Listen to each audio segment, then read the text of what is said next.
everyone. Welcome, welcome, welcome.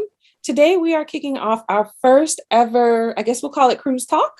And today we are talking about Norwegian cruise lines. This is Felicia, and I'm here with Tamika, and we're both from Let Me Plan It. We are a group and I guess you could say individual travel agency, and we do service many clients. And one of the things we wanted to do, as it's been a little crazy in the past few years with the pandemic, as we all know, is, educate people more and help them prepare better for upcoming trips. So one of the things we are doing here is just talking a little bit about some cruise lines. We'll also have additional travel talks in the future where we'll talk about destinations, we'll talk about locations, bucket list travel and things like that. So we're kicking off our very first one here talking about Norwegian Cruise Lines Epic. It is a ship that is near and dear to me. I've been on it twice. I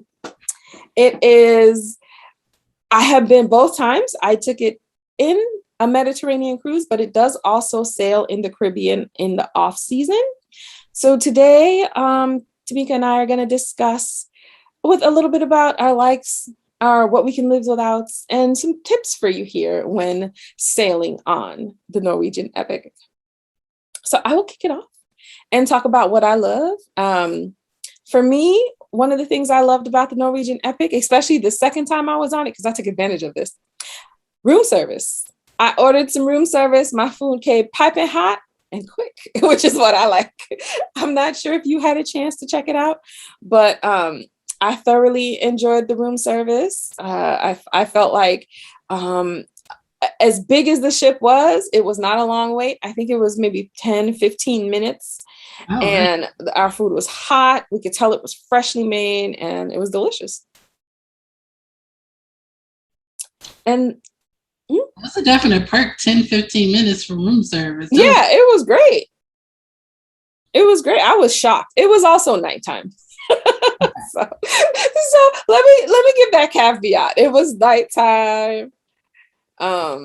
So there was a good chance they weren't as busy. Room service was not as busy because people were either at dining or just out and about on the ship having a good time. So we should take that into consideration. This was not a breakfast order. So although you can, order room service all day, every day. So that's something to take into effect. They do not charge you for the food, but they do charge you for the delivery. So I believe it was $8. But to me, $8 was really a treat. Right. So an elevator, go downstairs. I have to go. And it was also, I think we ordered pizza. So there was no pizza to be had at that time of night. So it worked out great.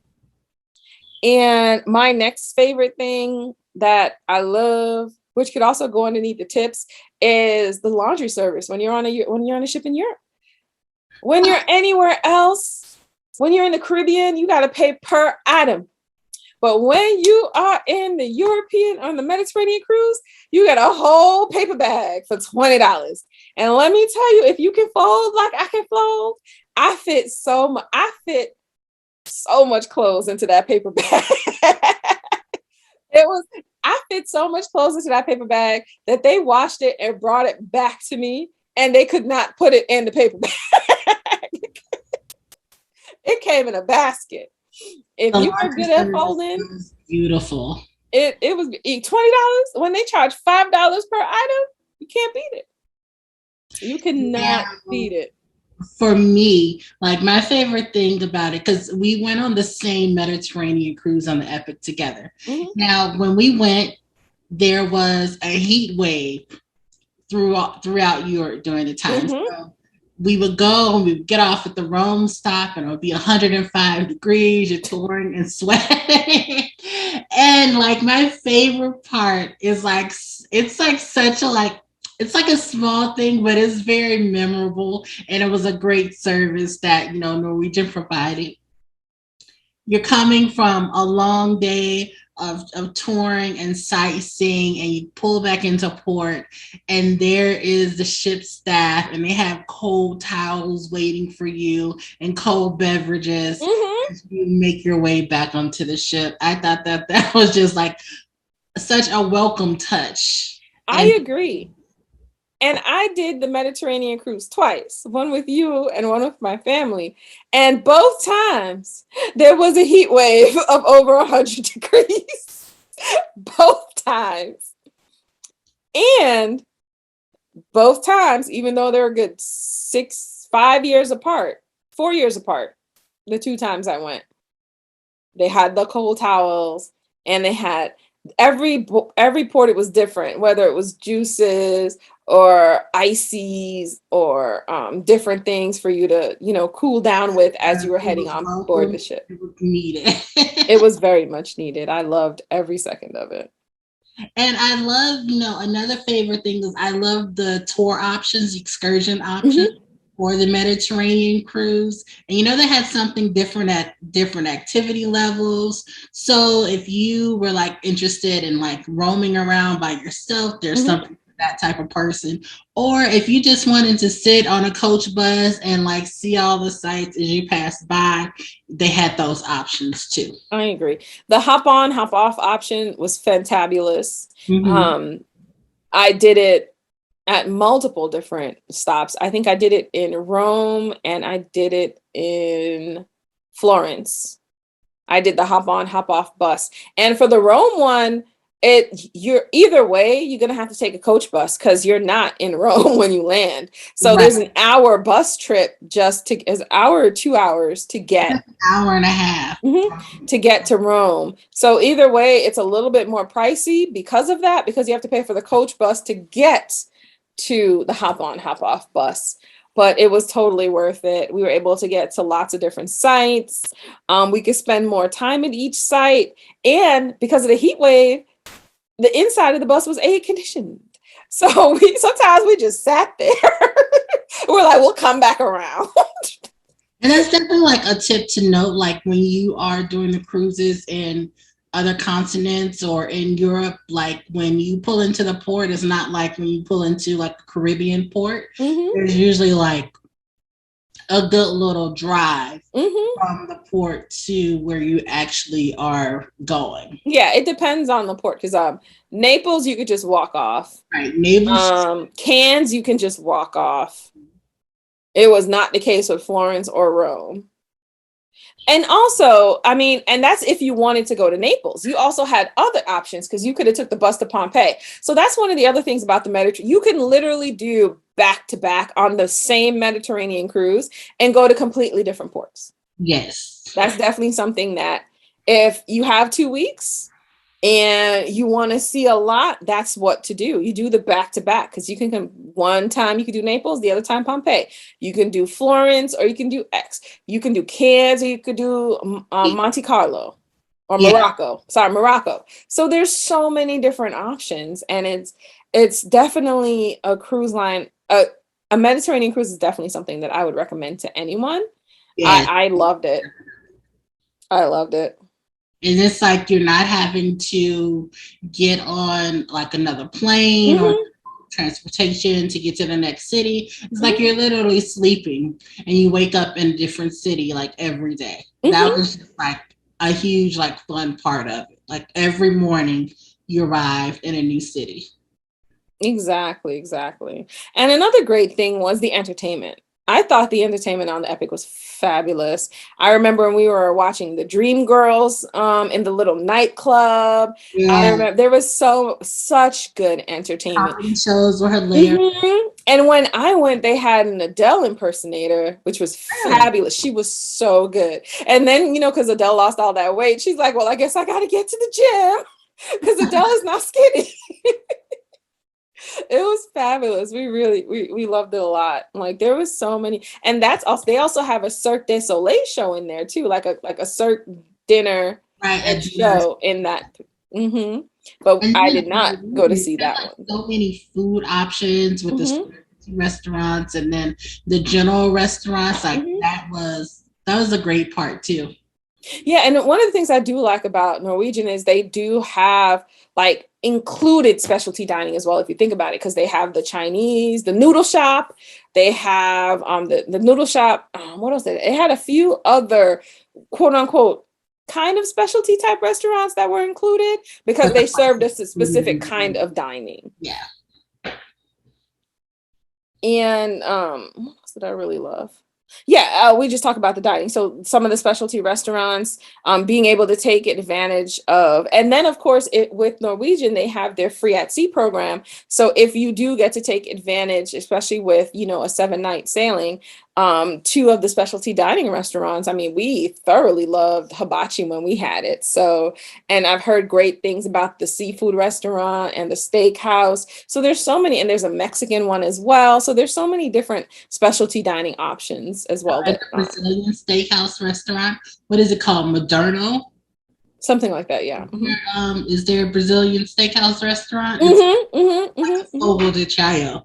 Yeah, it's kind of like a fogo de chao. Yeah, I forgot what it's called though. I think it's not called. It's called something else, and I can't remember it for the life of me now. But if there's one thing Norwegian has is a lot of dining options, Yeah. and I like it a lot. And I also like that you don't have to feel the need because they're what do they call their program? Their dining thing, freestyle dining allows you to just, wear regular clothes. You don't have to dress up if you don't want to, which really and truly makes it feel like a vacation. Like I don't want to go put on a fancy dress and heels just to go eat if I don't have to. Now I'll put on a fancy dress and some heels to go out clubbing. Let me go get my drinky drink on and some music popping. You know what I'm saying? Sure, but I don't necessarily want to. Like I really like their entertainment setup. Mm-hmm, Have like the big auditoriums, mm-hmm, large Broadway style shows, but then they have like the little like almost like pub style venues, mm-hmm. clubs and comedy shows and the little bars. Yes, wholeheartedly agree. And I say every time I'm on a Norwegian ship that I'm gonna go to the ice bar, and I have yet to make it. Well, I've actually been to an ice bar. Went to a real ice bar in London, so I haven't really felt the need to go to the one at Norwegian, but it's a lot of fun. I mean, drinking your drink out of a block of ice is it's a different feel for sure. Although, those jackets, it's not like they're cleaning them, as often as they probably should. So I think it'd be interesting to see what they do in this COVID era. To see how they run the ice bars. That is true. They're probably going to have more jackets and less people go through every night. Because it's an experience that, it's usually like half an hour because it's cold. Right.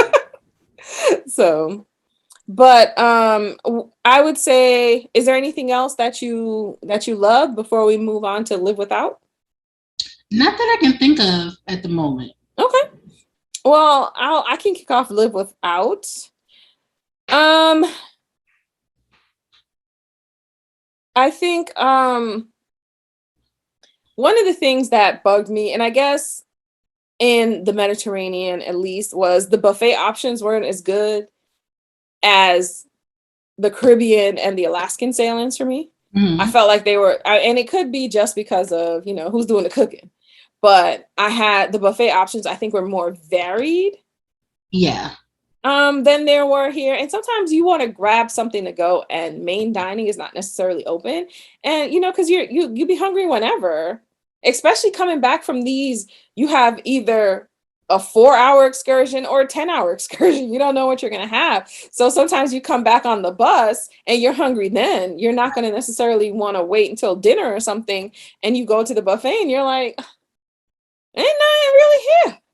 So that's something to be aware of that I definitely could live without, was that the buffets just weren't. Like personally on the cruise ship, I can live without buffets, period. Like I prefer the nice sit down restaurants where you have wait staff come and serve you and all that. So I mean, I guess it depends on what you're looking like. Yeah, usually for dinner, like I hate having to go like from station to station and things with your drinks. It's kind of like you're almost on like a little foodie scavenger hunt during the buffet services. So I What? don't really care for that. Well, I mean, but I could totally see it for you. But if it's like me, where I'm with a person, or there's people in my family that are very Yeah, picky eaters, and so, or vegetarian and things like that. So the main dining might not necessarily have options for them to eat right. that day because it changes every day, and all the main dining have the same exact menu. So it's either, Steak. I'm sorry, I didn't hear you. Good for too. The main dining, they're good for a good steak, Hmm. a piece of fish. But here's the thing: if you have a person Either, yeah. who don't like farm raised salmon because that's what they're serving, there's nothing you can do there. Right. So one of the things is buffets allow families who have different tastes to be able to grab what they want. That is true. So that's how I think of it. As if it was just me, I could always find something to eat if it's just me. But if I'm with other people, it's more than just, what I want to do, basically. Yeah. So and then I would also say what to be aware of is the open bathrooms. So yeah, the toilet closet is in its own space, but the shower is blocked by a curtain. So we definitely should be aware of this open bathroom style if sharing with a friend groups and things like that. I mean, personally it didn't bother me too much, but others it might. So it's definitely something that I want to bring up for folks that don't like that open bathroom style. Right. And speaking of bathrooms, like I would definitely say a tip for like cruising, like in general, like when you get ready to go, either take Febreze or like what's that toilet stuff called? Potpourri. Free, because like cruise cabins are not very large. Like they're nice, but they're still small, and like the bathrooms, the little glass like doors and like this little airways through the doors. Mm-hmm. It's just a great thing to like have, like even to give your room some fragrance on its. Yeah, if you do not have a balcony. The key is if you have a balcony, you're fine. You can open your balcony door and let fresh Have air your in. room, like definitely like take some sort of spray with you. And even an ocean view because you can't open the window. So yeah, Yeah. yeah. If you have anything but a balcony room, make sure you have some kind of air freshener or something because the air can get pretty stale in there sometimes for Mhm. sure. I highly recommend balconies and above because it changes your life. Being able to It open the does. door. And I honestly, for the longest time, was like, oh, interior rooms. I love interior rooms. You feel the sway of the boat. Like, what do you really need it more for, anyways? When you like don't spend like a whole lot of time just like sitting in your room. But then I got a balcony room for the first time once, and it was like I'm never going back again because it was just that beautiful. Exactly. Being able to go outside and drink a cup of coffee, eat some ice cream or whatever, just on the balcony. See the It's amazing. It's a different experience. yeah, it The is. sway of the water, the cool ocean breeze just blowing into the room. It was amazing. It is. It And was especially amazing. because sometimes, especially if you're sailing during the summer months, Hmm. like the top deck can be very, very crowded. Hmm. So you're kind of like jockeying for that spot to get, views of the sea, and Hmm. you have your own balcony. It's like, your own little private getaway all by itself. Wholeheartedly agree. And then I would also, and I guess this is more of a tip than anything else.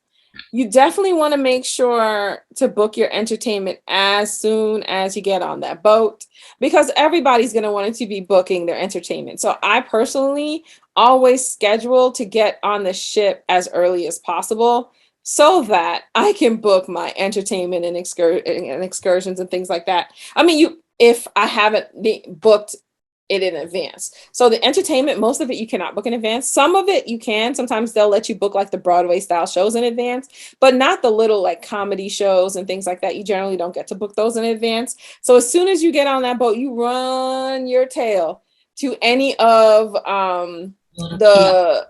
the monitors where you can book, because then you can schedule out all your shows, you get the showings you want, and not necessarily having to get the leftovers and things like that. That's definitely something I would say as something to be aware of for sure. Yes. And I am definitely a fan of booking your excursions ahead of time, Hmm. because sometimes like when you get like in your vacation, you get caught up in being in vacation mode, and you might not get as much out of the trip as you had planned on Hmm. getting.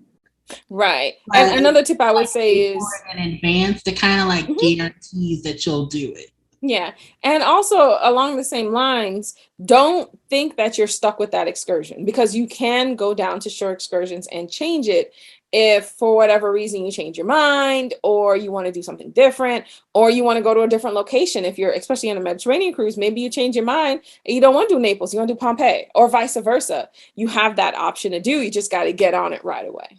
That is very true, because I ended up having to do that during the Mediterranean cruise. What happened was, oh, one also thing to know, when you do the Mediterranean cruise, like it is a very busy schedule. Like you are in port somewhere every single day. You're up at like 6:30 in the morning getting ready to leave. It's like almost like going to work with those tours. And one day I was like, okay, I need a little break. And it was a small town. It was like in Palma, Spain. And like the excursion wasn't that like serious. You know, I just booked something for that stop. But I decided I was going to stay on the ship that day instead. And there was no problem like getting it canceled. Hmm. I was roaming the streets. I did a walking tour of Monte Carlo, or Monaco. I think so. No. It was Monaco. Morocco. Yes, yes, yes, Morocco. Monaco. I did a walking tour of Morocco. It was great. She abandoned me. She abandoned me that day. Not gonna lie. Well, we were scheduled to do different things on that day anyways. This is true. But you stayed on the ship and I did not.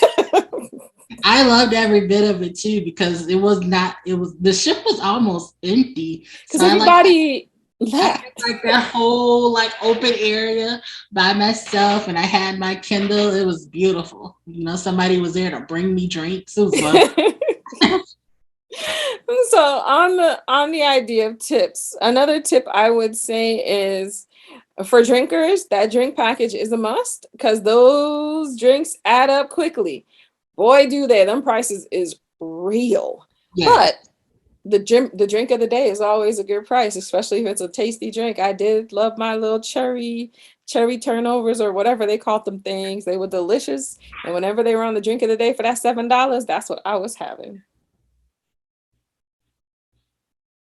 Well, even And if you're not even like a big alcohol drinker, like mhm. get sodas too, and that's helpful. Yeah, if you're a big soda drinker, or you need a lot of like juices and things like that, Mhm. you're gonna have to get that drink package, because when you think about it, $3 a can for soda, if you drink soda multiple times a day, it adds up really, really quickly.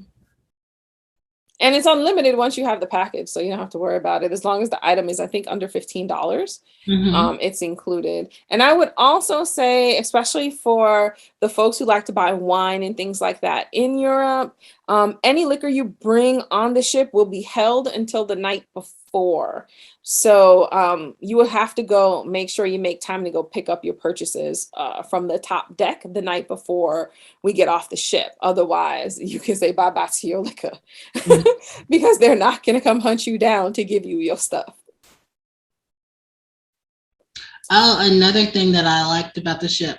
Well, I guess this is across the board with cruising. You know, you can put your luggage outside of your room at nighttime, and they get it to where it needs to go. That is correct.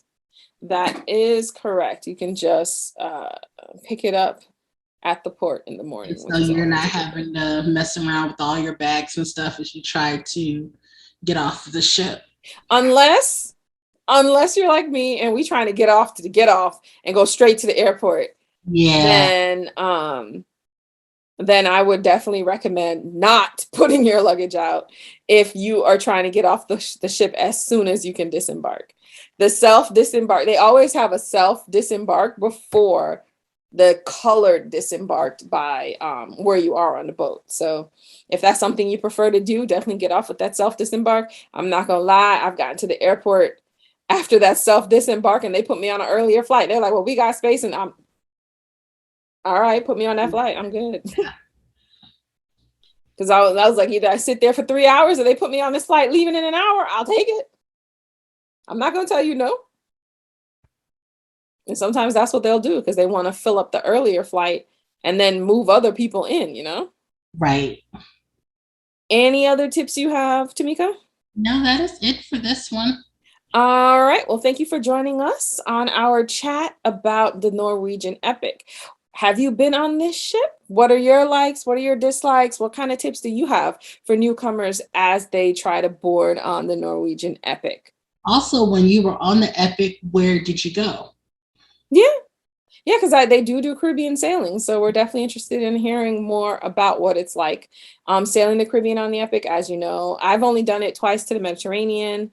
And so I know it's definitely different when you take these trips, these ships around the world. Mhm. So thanks for joining us today, and we'll talk to you soon. Have a good one.